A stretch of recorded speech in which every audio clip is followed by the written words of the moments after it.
a des états désirés. J'aimerais réussir plus de quelque chose, mais ça ne vient pas vraiment. Je n'arrive jamais à m'y mettre. On peut faire travailler un cerveau qui visualise tellement précisément, en y rajoutant éventuellement un petit peu, je dirais, de valeur, des choses qui sont importantes. On voit à quel point, tellement précisément qu'il l'enregistre, ce cerveau qui enregistre le disque dur, comme si ça avait été vécu. Bien sûr, le pilote du disque dur, et oui, donc je sais que j'ai imaginé. Enfin, c'est pas la première fois non plus qu'on entend. Vous savez, c'est depuis que j'ai fait ce rêve-là que ça a déterminé ma vie. Je savais qu'un jour je serais sur le podium, ou je savais que je serais sur un bateau en train de faire le tour du monde. La personne, quand elle dit ça, elle sait qu'elle a rêvé. Éveillée ou endormie, hein. Mais ça a été tellement fort que depuis ce jour-là, je sais que c'est moi. Ça, c'est mon destin. Donc, notre cerveau, quand il veut aller vers du positif, souvent, c'est parce qu'il ne s'autorise pas à rentrer suffisamment dedans. Et avec certaines techniques, hypnotiques ou autres d'ailleurs, on peut permettre au cerveau de le vivre tellement fort qu'ensuite, quand il y a goûté, c'est ainsi, je ne savais pas que le Nutella avait ce goût-là, mais maintenant que j'ai goûté, j'en reprendrai bien une deuxième, une troisième cuillère, puis des fois, c'est un peu addictif. Donc ça, c'est des techniques pour comment aller mieux. Voilà. Je voudrais bien réussir davantage, mais j'y vais mollement, j'arrive pas à monopoliser de la ressource, ben là, la ressource, on l'a parce que c'est un peu comme si c'était déjà un peu fait avec la sensation que ça va pas être compliqué. Deuxième façon de fonctionner pour le cerveau, en mode alarme. Ça, c'est le Titanic qui coule et tout le monde qui court dans tous les sens, voilà, en se piétinant. Ils n'ont même pas le temps de se noyer. Comme quoi on est intelligent quand on a peur. Alors, ce cerveau-là fonctionne dans un mode spécifique. Il y a d'autres techniques et qui ne seraient pas, pour le coup, hypnotiques. Et moi, je les aime bien, ces autres techniques. Parce que là, il s'agit non pas, ce qu'on peut faire en hypnose, d'aborder cette émotion en la contenant et en travaillant doucement. Moi, j'ai plutôt ma façon, c'est d'aller l'activer très très fort d'un coup, mais ça ne va pas durer longtemps. Et ça fait pop. Alors, par contre, il faut tenir la cadence, hein, comme dirait l'autre. Moi, je préviens, je dis c'est pour les gens qui sont prêts à s'en débarrasser en une fois. Mais pour faire ça, il suffit de faire le truc que le cerveau déteste faire, c'est d'aller dans ce qu'il essaie d'éviter. Alors, il essaie d'y aller en expliquant. Ben, imaginez si vous avez un état qui appartient à une expérience, vous expliquez un truc qui s'est passé ici, mais en même temps, ça n'a aucun rapport avec ce qui s'est passé là, puis là, et en même temps, c'est toujours le machin qui... J'ai bien laissé tomber les endroits où ça s'est passé, c'est juste où et quand. Regardons plutôt ce qui entraîne ce passé dedans, ce dysfonctionnement. Et vous allez le traverser, vous allez le transformer. Et le cerveau sait faire ça très automatiquement, à condition que ça soit à un niveau suffisamment élevé.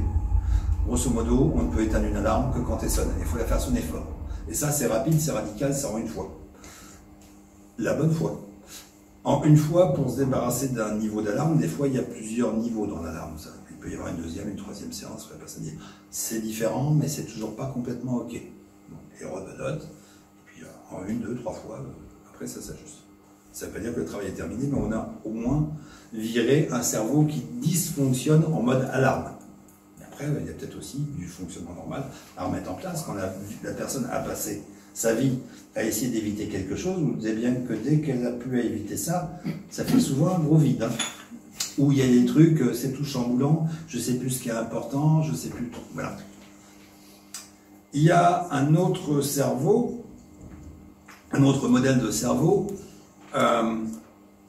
c'est le cerveau justement un peu automatique là, il n'est pas ni en mode alarme, ni en mode ceci, ni en mode cela, mais il est un peu prisonnier d'habitude. C'est comme si tout d'un coup vous compiliez en réfléchissant, enfin vous réfléchissez, vous écrivez les lignes d'un programme, ça c'est bien patati patata, puis vous appuyez sur le bouton de l'ordinateur, vous savez on le compile, ça devient des 0 et des 1 sur le... Voilà. À partir de là c'est compliqué de changer. On peut décompiler et recompiler autrement. Donc c'est des techniques où là c'est pareil, on va utiliser pas uniquement de l'émotion mais plutôt faire travailler le cerveau de certaines manières pour qu'il aille faire certaines tâches. Et ces tâches, on sait qu'elles seront transformationnelles.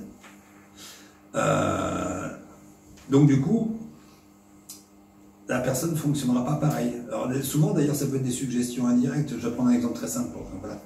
Quelqu'un qui dit, moi je ne peux pas m'empêcher de, dès que je vois un verre, et puis là je vais m'en mettre plein la tronche, je vais y arriver. eh ben, on peut tout à fait travailler pour lui demander qu'à chaque fois qu'il y a un verre, la personne soit très curieuse de faire attention à autre chose. Donc elle s'en aperçoit pas, il y a le verre, mais c'est pas qu'est-ce qui est important, elle va regarder autre chose.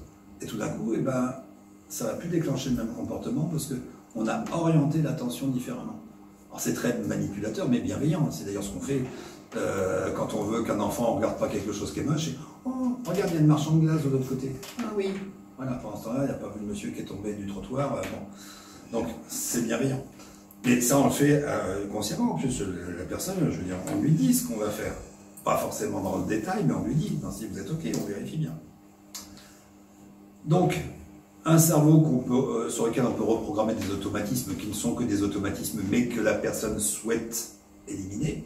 Un cerveau qui peut voir quelque chose de désiré, mais pour lequel on n'arrive pas à mettre des ressources, sur laquelle on va lui permettre de visualiser tellement fort que c'est plus un projet, c'est une réalité déjà vécue et confortable vers laquelle on doit retourner.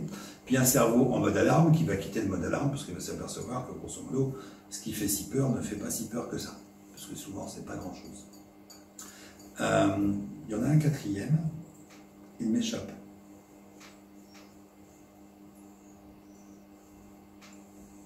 Oui, spécialité de poète comme Thierry ou de créatif comme Eric, le cerveau qui veut de la nouveauté, le cerveau qui ne sait pas, le cerveau qui aimerait plus d'eux, il ne sait pas quoi. Et là, c'est intéressant parce qu'il y a tout un tas de techniques pour lui donner de l'appétit. C'est-à-dire pour qu'il arrête peut-être de regarder 2-3 petits trucs qui vont l'enfermer dans des schémas, pour qu'il s'autorise à faire attention à des choses qui peuvent paraître anodines, mais qui d'un coup vont le forcer à rentrer dans d'autres modes. Je vais donner un exemple, l'une des techniques. La personne aimerait bien atteindre son rêve, elle sait bien qu'elle a un rêve, mais elle ne sait pas trop ce que c'est. Imaginez le truc. Ben, on va rentrer sur un fonctionnement très basique du cerveau, ce qu'on appelle des sous-modalités. C'est-à-dire que, voyons, imaginez que vous y êtes dans votre rêve. Là, juste à l'instant.